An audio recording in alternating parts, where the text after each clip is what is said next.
Now at 5, officials with a local hospital say COVID-19 numbers are on the decline. Help could be on the way for consumer products caught up at log-jammed ports. I'm Natalie Brand with the Biden administration's new efforts to get things moving. The 4 states' most watched news starts now. COVID numbers are declining across the 4 states. This is KOAM News at 5.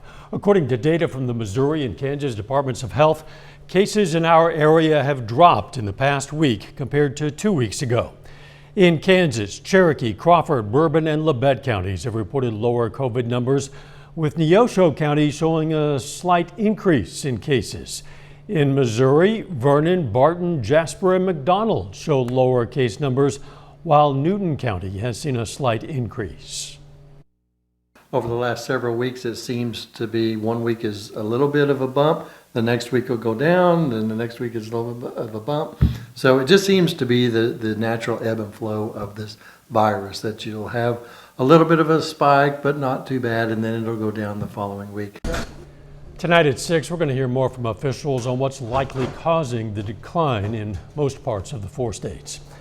The CDC says nationwide weekly COVID-19 hospitalization rates among children and teens increased 5-fold this summer due to the spread of the Delta variant. The sharpest rise in incidence was among children younger than 4 years old. The hospitalization rate among unvaccinated teenagers was nearly 10 times higher than the rate among vaccinated teens.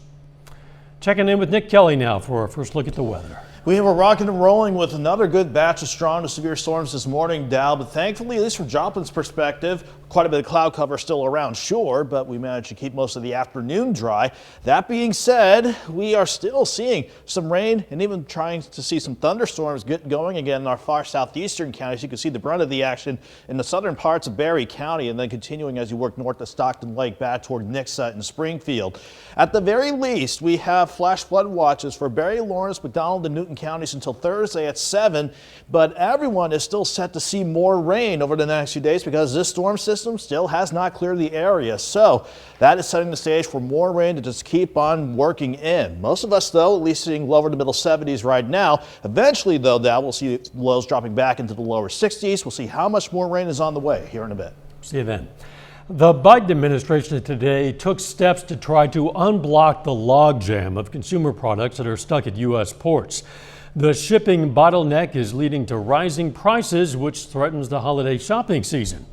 The Commerce Department says online purchases surged 39% in the first quarter of this year, driven by the pandemic. Reporter Natalie Brand has more from the White House.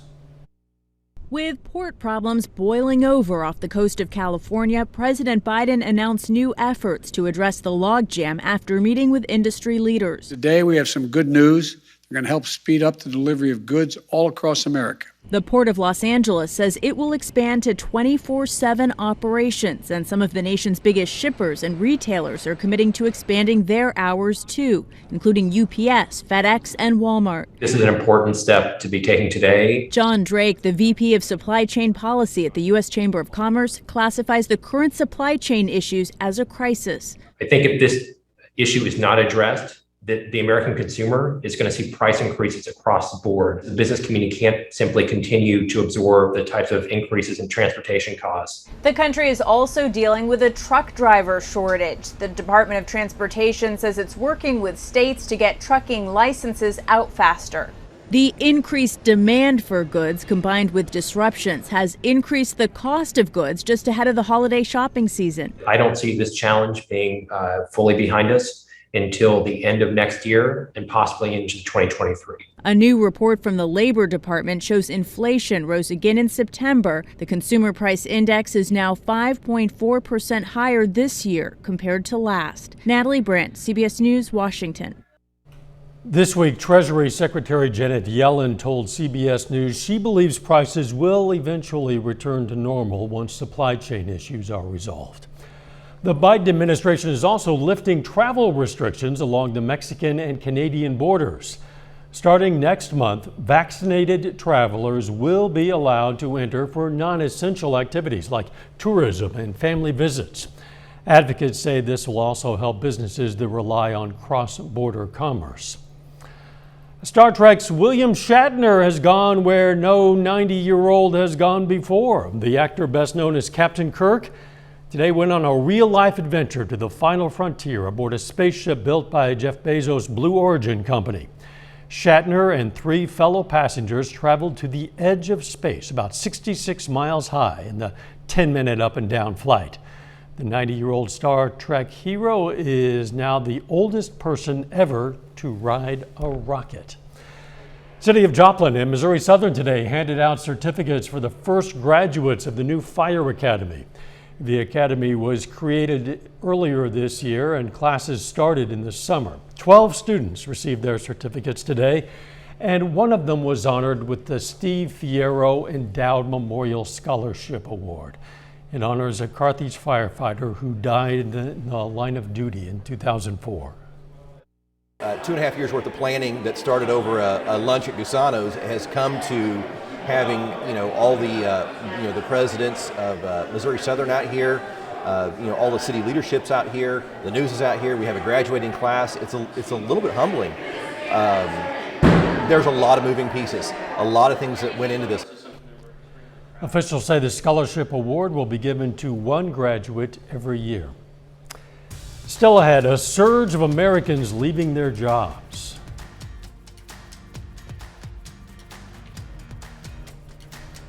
And next in Health Watch, a panel of health experts recommending a major change in how many Americans use aspirin. Topping today's Health Watch, a roadblock for booster shots. The Food and Drug Administration says Moderna's latest shot does not meet all the criteria needed for approval. While data on its booster shot shows it does increase protection from the coronavirus, FDA scientists say the difference in antibody levels before and after the shot is not wide enough. A panel of experts is recommending a major change in guidance for how millions of Americans use aspirin. They're calling on doctors to stop routinely prescribing it for daily use to those over 60 and at high risk of suffering their first heart attack or stroke. Dr. Tara Narula has more.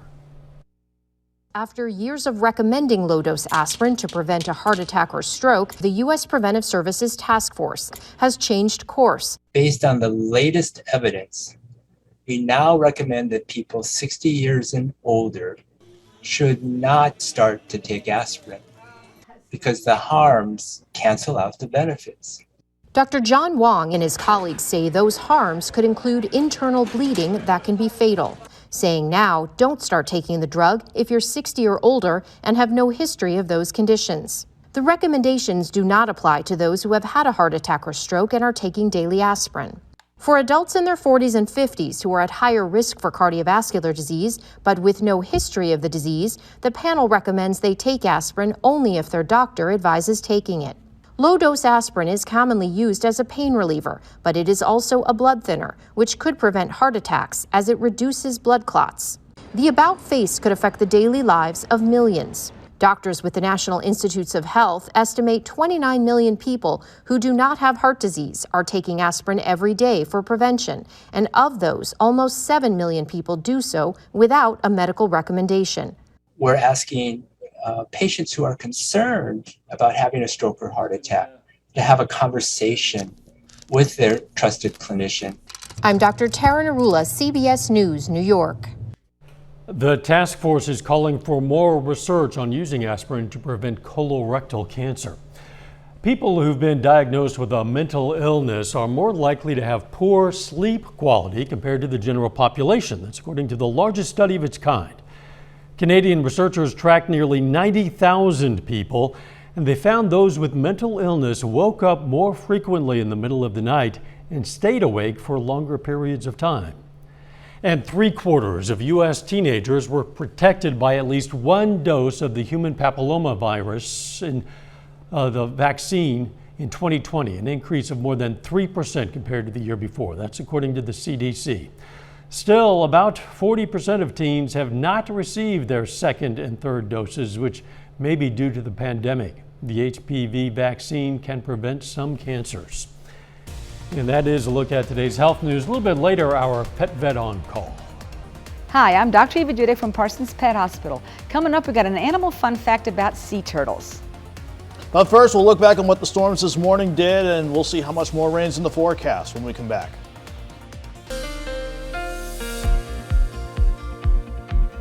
We had yet another bout of strong and severe thunderstorms work on through the area this morning, and they started out quite potent out in western Kansas late last night, where that was where the bulk of the severe weather was, with some confirmed tornadoes, at least tornado warnings, and plenty of wind gusts farther out west trying to push near 80 miles per hour. But as Doug said the other night, they were on the weakening trend as they rolled on in. But still, we did see a couple severe thunderstorm warnings fire up in the western parts of the Joplin area, including one up near Fort Scott, which actually downed a large tree across West 18th Street earlier this morning. That was from severe wind gusts as that line of storms pushed on through. And down in Cherokee County around Hollowell, we had Cherokee County spotters estimating 60-mile-per-hour winds as the line of storms rolled on through. So not much in the way of severe weather, but another bout of accumulating rainfall, which averages about just to an inch across much of the region. But we're not done with the rain chances yet. Flash flood watches are out for Berry, Lawrence, McDonald, and Newton counties until 7 o'clock Thursday evening,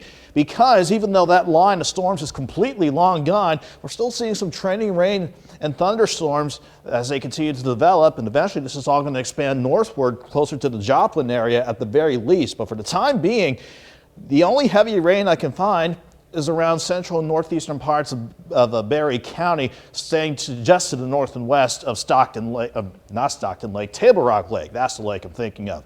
We're dry in Joplin, but plenty of cloud cover still up top with the temperature at 73. South wind at 15, trying to gust near 22 miles per hour. Temperatures, they're not too terrible at the very least. This is one good thing we had to deal with after the storms this morning. Temperatures topping out in the lower to middle 70s across the area, but it's going to be a very slow drop back into the 60s tonight as the cloud cover thickens up again. And before we hit 62, we'll see more rain chances on the way in. At least we're not alone dealing with all the rain, and you can see that moisture really resulting in more rain ready to work upstream here because of this storm system. Hasn't pushed on through. We got to wait until Friday before this clears out. The upper low that prompted the severe weather yesterday is lifting to the north. We just got to wait for this guy coming out of Vancouver and Portland to finally push the front out of here by Friday. So let's time out the additional rain on the way with your future track forecast. Doing an okay job picking up on the rain out there now, but as we continue through time, you can see how the area of rain wants to expand closer to the I-44 corridor. Nothing severe, but this could be additional moderate and occasionally heavy rainfall as overnight lows drop back mainly into the lower 60s. Maybe some breaks in the action as we go throughout the day, but we're still going to hold on to mostly cloudy skies and at least chances for scattered storms throughout the day tomorrow. In fact, temperatures will be reflected by that. 62 in the morning, 68 by noon, highs around 74. I do want to show you going into Friday, we'll have one more good batch of rain and storms at least to start the morning out. Then the overall trend, thankfully, is for everything to clear out as the system clears out, certainly in time for football Friday night. But they may have to deal with some wet football fields because before we dry things out, there could be another possibly an inch up to 2 inches in spots before we're treated to a really nice weekend. 74 Thursday, 66 and dropping throughout the day on Friday, so it'll be chilly for the football games, but 65 Saturday, 74 on Sunday. That is a good reward, Dal, that we will take after all these rain chances lining up. Yeah, and sweatshirt weather for the high school football games. That sounds perfect. Thanks, Nick. Coming up, the latest cost of living numbers from the Labor Department. First, though, we honor a local veteran. Jeffrey Murray served in the U.S. Navy from 2001 to 2009.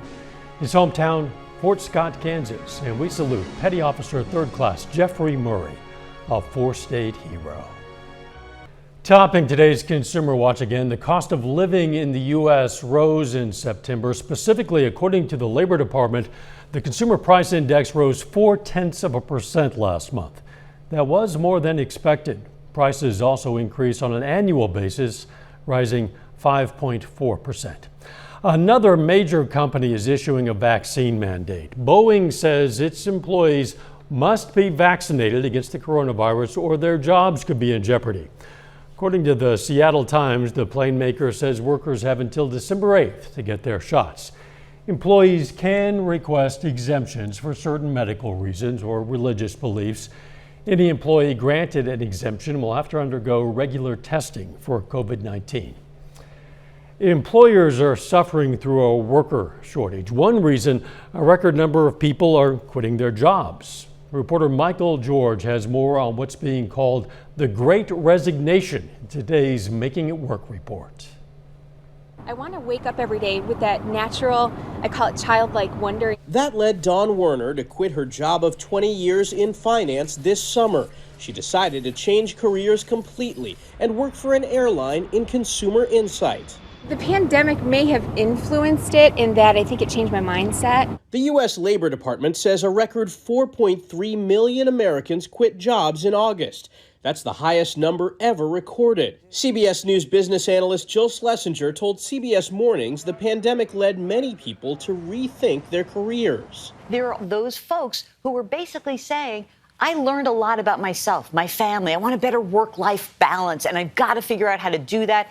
What's really clear to me is this will persist, and it is something that is staying in this labor force. But experts say workers who are thinking about leaving their current job want to consider several factors. That includes a plan for health care coverage changes, figuring out how to reinvest any retirement accounts, and saving enough for an emergency reserve. If you're considering leaving, stockpile some cash. And the reason is you don't know how long you're going to be out of the marketplace. Schlesinger says people who want to switch careers have some great opportunities. There are more than 10 million job openings, and many employers are offering great pay and benefits to attract workers. Michael George, CBS News, New York. KOAM News will continue to explore the worker shortage at both the national and local levels in our continuing Making It Work reports. Our Pet Vet on Call next.